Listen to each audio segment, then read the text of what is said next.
तुमचं आमचं हक्काचं न्यूज चॅनल म्हणजे विश्व विशाल न्यूज चॅनल। आजच चॅनलला लाईक करा, शेअर करा आणि सबस्क्राईब करा। शासकीय नोकरी परत सामाजिक कार्यात असं करत करत म्हणजे राजकारणापासून बऱ्यापैकी अलिप्त होते मी। राजकारण चांगलं नसतं असं वाटायचं, पण सध्याचं जे हे वातावरण झालेलं आहे, सगळ्या सामान्य लोकांमध्ये जो असंतोष आहे, त्याच्यामुळे मला असं पोटतिडकीने वाटलं की हे बदललं पाहिजे कुठंतरी, आणि ते बदलण्यासाठी आपली काय मदत होईल ती मदत करावी म्हणून आमच्या डॉक्टर स्मिता शहापूरकर ह्या काँग्रेसच्या पहिल्या 10 वर्षापासून काम करत आहेत। पण मीच अजून कुठल्या पक्षात जायचं, राजकारण करायचं असं नव्हतं, कारण घरात वारसा होता, सामाजिक कार्याचा पण होता, राजकारणाचा पण होता। माझी मामी पण काँग्रेसची आमदार होती, डॉक्टर कर्मवीर जगदाळे मामा त्यांच्या मुशीत वाढलेली आहे मी, त्यांच्यासोबत लहानपण गेलेलं आहे, त्यांच्यासोबत शिकलेली आहे। समाजकारण काय असतं हे माहिती आहे आणि समाजकारण बऱ्यापैकी करत होतो। नोकरी लागल्यावर त्याला एक वेगळं वळण लागलं, त्याच्यामुळे समाजकार्यात पडले। मग तेव्हा बऱ्याच तुमच्या महिलांच्या समस्या असतील, गावच्या अडचणी असतील, त्या समजल्या।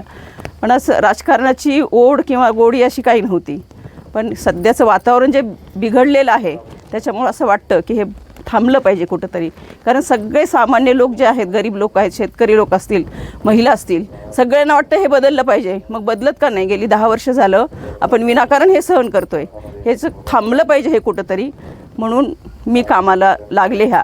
आता सध्या करते, पण घरच्या अडचणीमुळं तितका वेळ देणं होत नाही।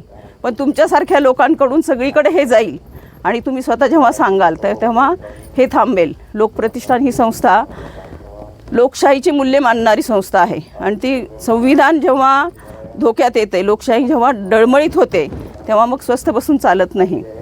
म्हणून आम्ही हे कामाला लागलेलो आहे, एक संस्था म्हणून पण असेल किंवा मॅडमनं सहकार्य म्हणून पण असेल, तर आम्ही हे बाहेर पडलेलो आहे।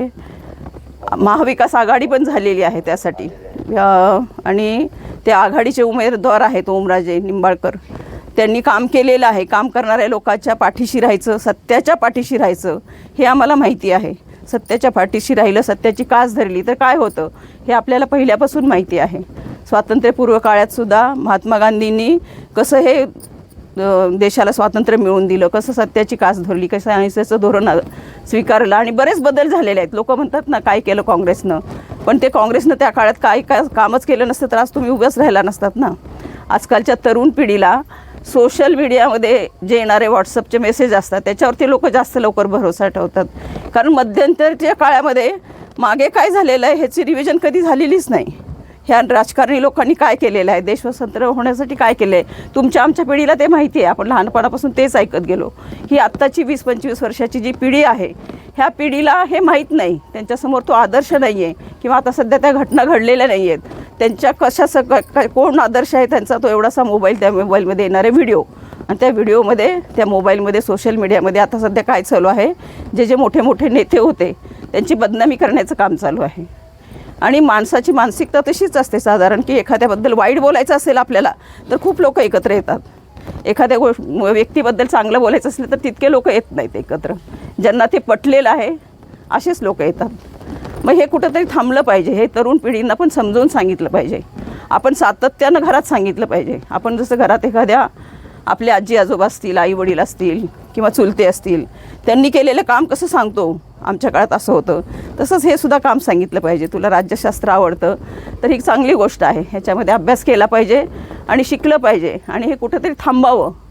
गावामधल्या, खेडेगावातल्या सामान्य जनतेच्यावर, खेड्यातल्या असू द्या, शहरातल्या असू द्या, आज मी रिक्षानं वगैरे प्रवास करते, टमटमनं पण प्रवास करते, तेव्हाही पण लोक बऱ्यापैकी बोलतात बरं का, चिडून बोलतात, पण त्याचं मतामध्ये परिवर्तन होत नाही। मताच्या आदल्या दिवशी असेल किंवा त्या दिवशी असेल, काही होत असेल तर हा थांबला पाहिजे। आपण एक सुजाण नागरिक म्हणून जागरूकतेने ह्या गोष्टीकडे बघितलं पाहिजे, आणि सत्याची कास धरणारे, सचोटीनं काम करणाऱ्या लोकांच्या आपण पाठीशी उभं राहिलं पाहिजे। ह्यांनी खूप केले, जातीय दंगली माजवल्या, हे संघटना फोडल्या, पक्ष फोडले, आता घर फोडायला निघालेले आहेत। आपल्या घरापर्यंत जर येऊन बसले ते, तरी आपण स्वस्थ बसलं तर मग चालेल का? अत्याचार करणाऱ्यापेक्षा अत्याचार सहन करणारा जास्त दोषी असतो, ते आपलं घर फोडायला लागलेत। तर हे कुठंतरी थांबलं पाहिजे, आणि हे थांबवलंच पाहिजे, हे तुमच्या आमच्याशिवाय होणार नाही। म्हणून आपण काय करायचं, सत्याची कास पकडायची आहे, आणि म्हणूनच ओमराजेंना मत द्यायचं आहे। त्यांचं चिन्ह हे मशाल आहे। तुमचं आमचं हक्काचं न्यूज चॅनल म्हणजे विश्व विशाल न्यूज चॅनल। आजच चॅनलला लाईक करा, शेअर करा आणि सबस्क्राईब